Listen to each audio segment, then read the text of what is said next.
आज का ये एपिसोड शुरू करने से पहले एक छोटी सी बात। क्या आप भी अपना पॉडकास्ट बनाने की सोच रहे हैं? तो एंकर ट्राई कीजिए। ये पॉडकास्ट बनाने का सबसे आसान तरीका है। नंबर 1, ये फ्री है। नंबर 2, इसमें कई सारे ऐसे टूल्स हैं जो आपको अपने फोन और कंप्यूटर पर रिकॉर्ड और एडिट करने की फैसिलिटी देते हैं। नंबर 3, आप अपने पॉडकास्ट को डिस्ट्रीब्यूट भी कर सकते हैं, जिससे इसे स्पॉटिफाई और दूसरे प्लेटफॉर्म पर सुना जा सके। तो डाउनलोड कीजिए फ्री एंकर ऐप या विजिट कीजिए anchor.fm पर अपना पॉडकास्ट स्टार्ट करने के लिए।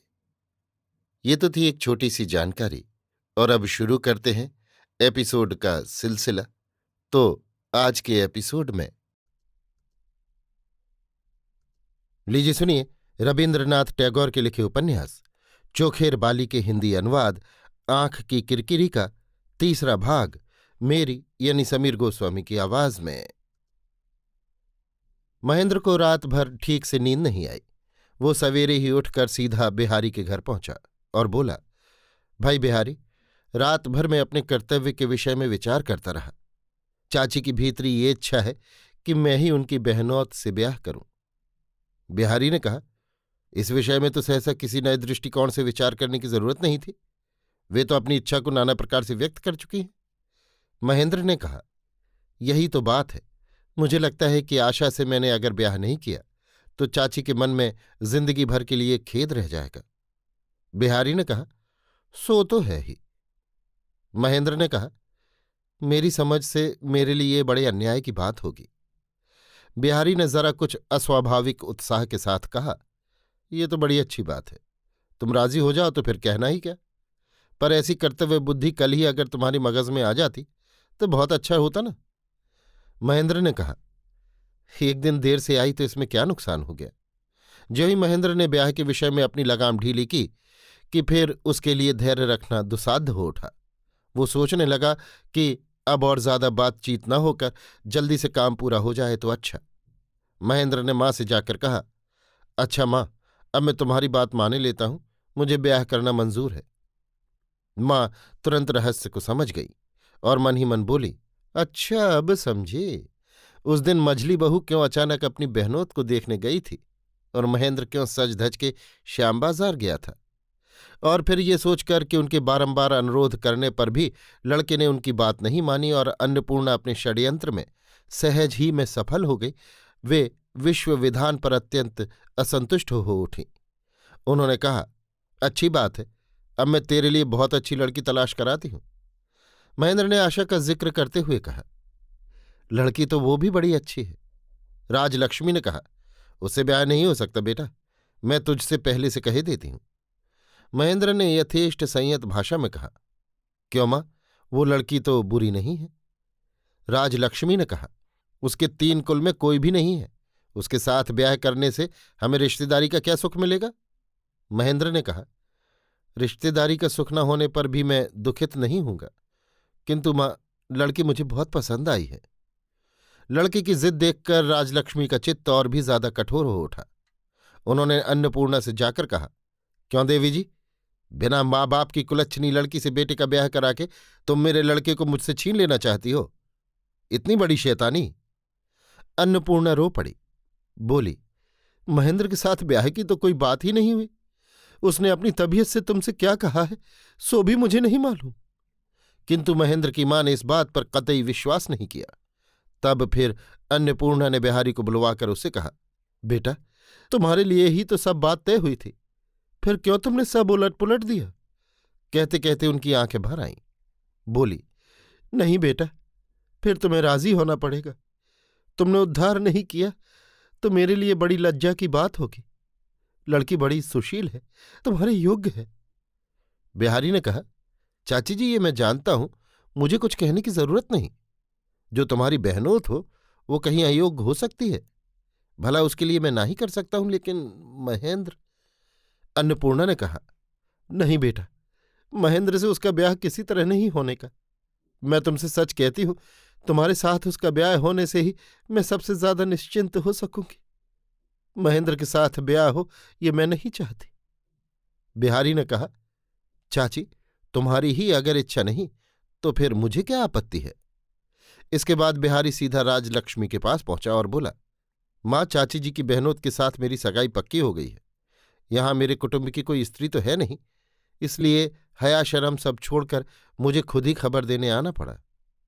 राजलक्ष्मी ने कहा, कहता क्या है बिहारी, आज मैं बहुत खुश हुई तेरी बात सुनकर।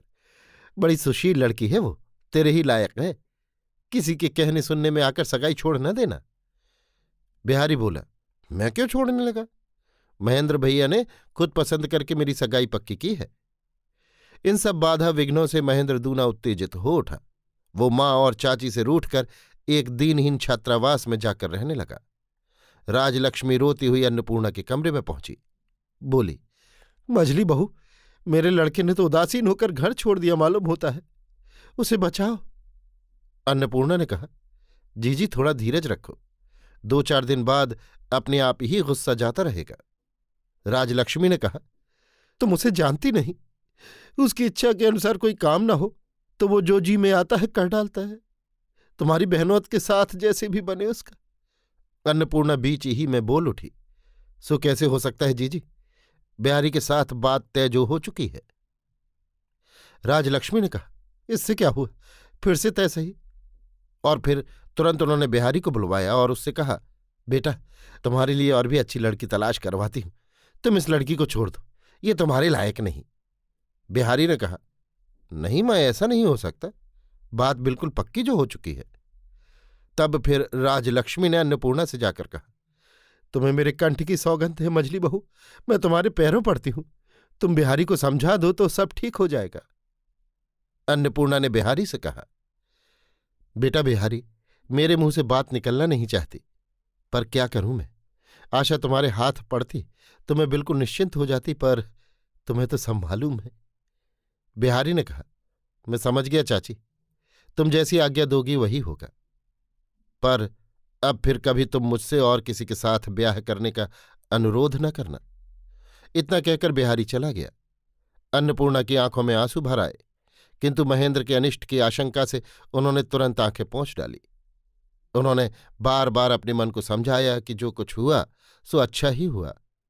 इस तरह राजलक्ष्मी, अन्नपूर्णा और महेंद्र, इन तीनों में निष्ठुर, निगूढ़, नीरव घात प्रतिघात चलते चलते ब्याह का दिन भी आ गया। बत्तियां उज्ज्वल हो उठी, शहनाई मधुर होकर बजने लगी और मिष्ठान्न में मिष्ठता की जरा भी कमी न रही। आशा ने सुसज्जित सुंदर देह और शंकित लज्जित मुग्ध चेहरे से अपने नए घर में प्रवेश किया। उसके इस नवीन नीड़ में कहीं कोई कांटा भी हो सकता है, इस बात का उसका कंपित कोमल हृदय कल्पना भी नहीं कर सकता था। बल्कि वो तो इस बात को सोचकर मारे आनंद के फूल ही नहीं समा रही थी कि आज वो संसार में अपनी एकमात्र स्थानीय अन्नपूर्णा के पास आ रही है, और इस आश्वास से आज उसके मन का सारा भय संशय दूर हो गया। ब्याह के कुछ दिन बाद राजलक्ष्मी ने एक दिन महेंद्र को बुलाकर कहा, सुन, अब बहू को कुछ दिन के लिए उसके ताऊ के घर भेज दे तो अच्छा है। महेंद्र ने कहा, क्यों मां, क्या बात है? मां ने कहा, अब परीक्षा के दिन आ रहे हैं, पढ़ाई में बाधा पड़ सकती है। महेंद्र ने कहा, मैं क्या बच्चा हूं मां, अपना भला बुरा नफा नुकसान में खुद नहीं समझ सकता। मां ने कहा, सब कुछ ठीक है, पर 1 ही साल की तो बात है बेटा। महेंद्र ने कहा, उसके माँ बाप कोई होते तो उनके पास भेजने में मुझे कोई आपत्ति नहीं थी, पर ताऊ के घर में उसे नहीं रखना चाहता। राजलक्ष्मी मन ही मन कह उठी, अरे बाप रे, अभी से ये हाल, खुद ही घर का मालिक बन बैठा। बहू के बारे में सास कोई चीज ही नहीं। कल तो ब्याह हुआ और आज इतना दर्द। ब्याह तो किसी दिन हमारा भी हुआ था, पर तब ऐसी बेहयाई नहीं थी। मां को गंभीर देखकर महेंद्र ने जोर के साथ कहा, तुम कुछ चिंता मत करो मां, परीक्षा में जरा भी बाधा नहीं पड़ेगी। अभी आप सुन रहे थे रविन्द्रनाथ टैगोर के लिखे उपन्यास चोखेर बाली के हिंदी अनुवाद आंख की किरकिरी का 3रा भाग, मेरी यानी समीर गोस्वामी की आवाज में।